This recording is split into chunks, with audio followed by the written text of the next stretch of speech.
welcome to MovieFans, the best TV spot to learn all about your favorite movies, only here on E! Entertainment Television. Today we will be discussing the new releases that have made it to Hollywood's top and most viewed hits of the moment, V for Vendetta and Batman: The Dark Knight. The scripts of both films are very similar in their essence and their message they want to transmit to today's society. Our very special guest will help us unravel and explore the meanings of this outstanding movie. Please welcome Mr. Ryan Ellison, one of Hollywood's top and hottest critics of the moment. Hi, thank you for Christina. Mwah. Christina is mwah. Alright, now let's see. Alright, so what's up? It's an honor to be here. Have you had the chance to watch films? The pleasure is ours, Ryan, and as a matter of fact, I did. And they were amazing. I'm actually a huge fan of Heath Ledger. He's so hot. And I simply adore Natalie Portman. Such a diva, like me. Yes. But moving on to deeper topics, as you already know, both movies deal with the typical criminal stereotype. A bad guy that causes chaos. In V was the neo-Nazi government, and in Batman the Joker. And the good guy or hero that fights against the villain, V. And Batman. And Batman, yes. Right. Now, while I watch both movies, an interrogator writes me. And as you mentioned, the main focus lies in the transgression of the norms. But who defines the transgression? I mean, what defines the defiant act? What defines it?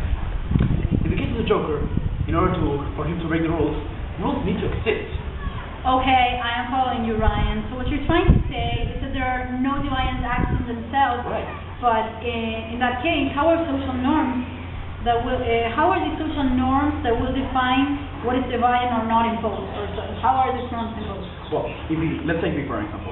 The government imposed norms, right? When somebody broke it, the transgressor got labeled as such. And when accepted, the individual became defiant or outsider. The neo-Nazi government established that being homosexual was wrong. So whoever was labeled this way was sent to government facilities. Disappeared.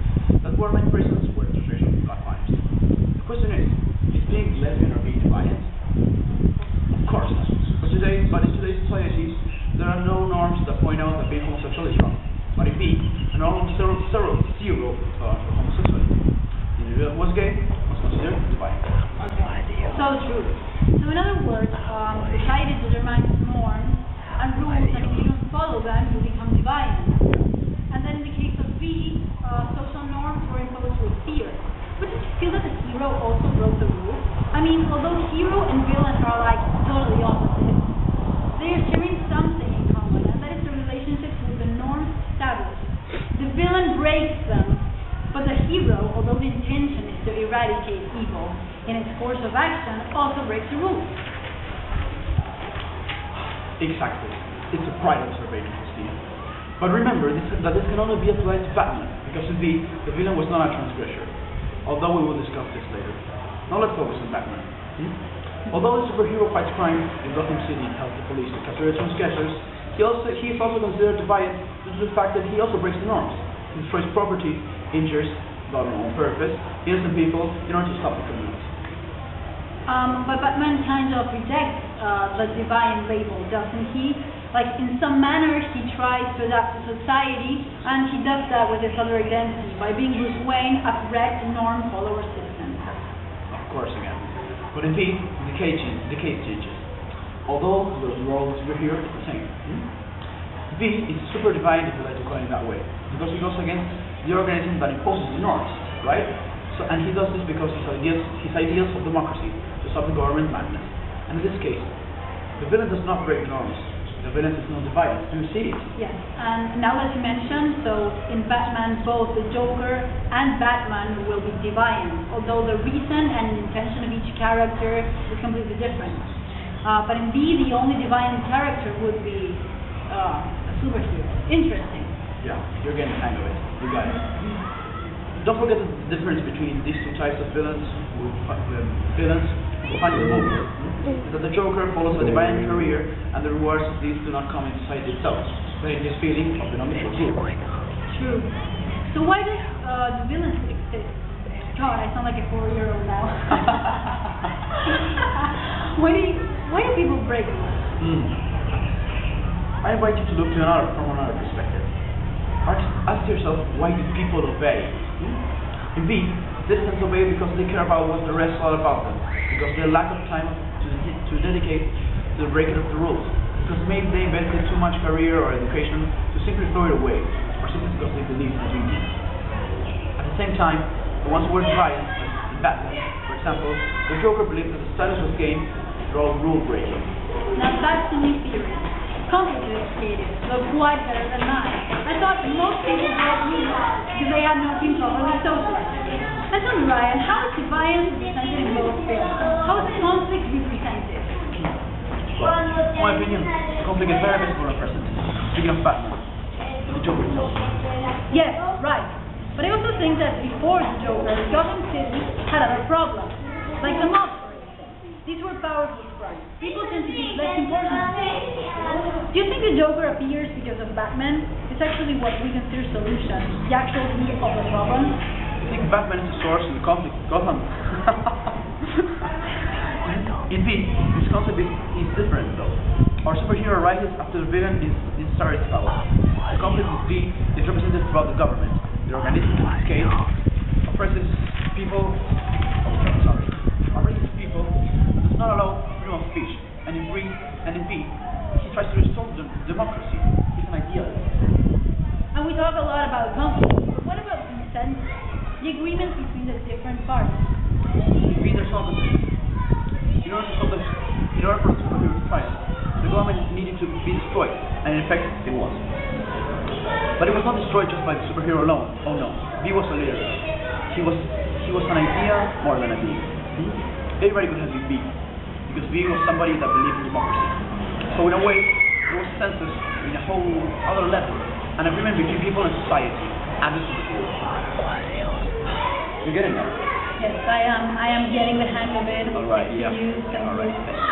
And that is the only way to restore welfare back in their life. In Batman, the Joker cannot exist without Batman, because for a Joker, what he does is like a game that no one but the superhero can control nor offer resistance. At the same time, Batman cannot coexist with the Joker because they stand for opposite ideals. We can see in both movies that these different concepts are totally opposites, but at the same time, they cannot need each other because they just complement. So in a way, there is consensus, but at the same time, there is. In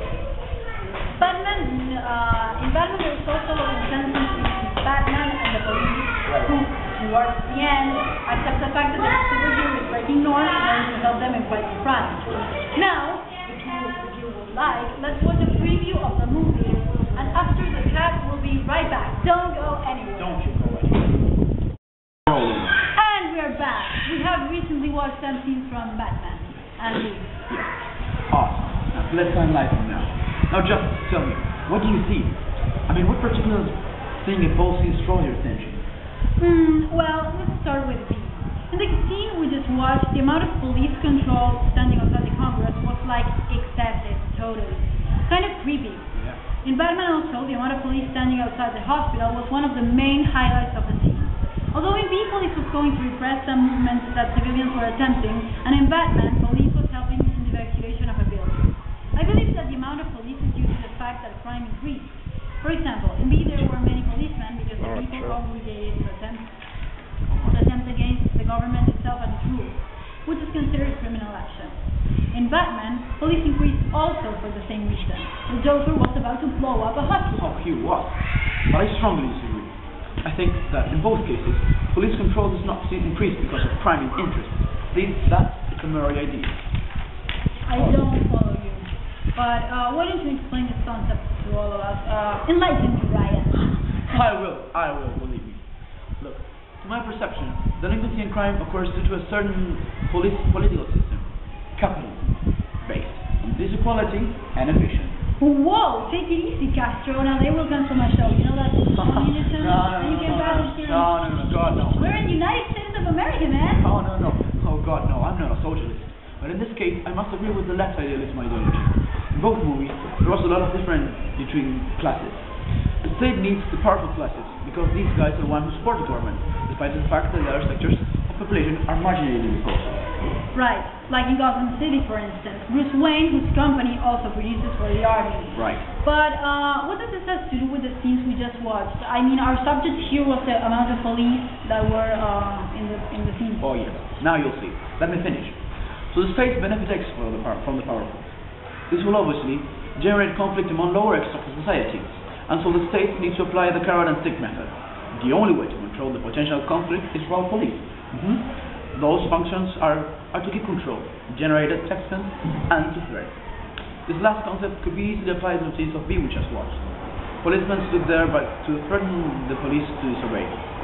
In Batman, police had the function to keep control in the evacuation of the hospital, so that no one did anything stupid that could jeopardize or to give the orders given by superiors. Oh, okay. So police increases. Yeah. Not because there is more crime in the streets, but to reinforce the power of the state. Now we're talking. Crime states do not rise because crime increases, but because more crime are reports due to the increase of policemen in the streets. Of course, we are always referring to petty, and not white collar crimes. In both things, people was not controlled. So the logical consequences of it was chaos. Chaos is extremely harmful for our government because it proves that weakness of the system. It gives the impression to everyone that the government is not able to control, and it makes people lose respect. In fact, it's exactly what happens in V. But for that, we will need to watch the movie. I'm not going to spoil it the ending. Okay, Ryan. Thank you for coming. It's been a pleasure to have you today, and I personally learned a lot. Goodbye, everybody, and thank you for watching Movie Fans here on E! Entertainment Television. Goodbye, baby. Peace out.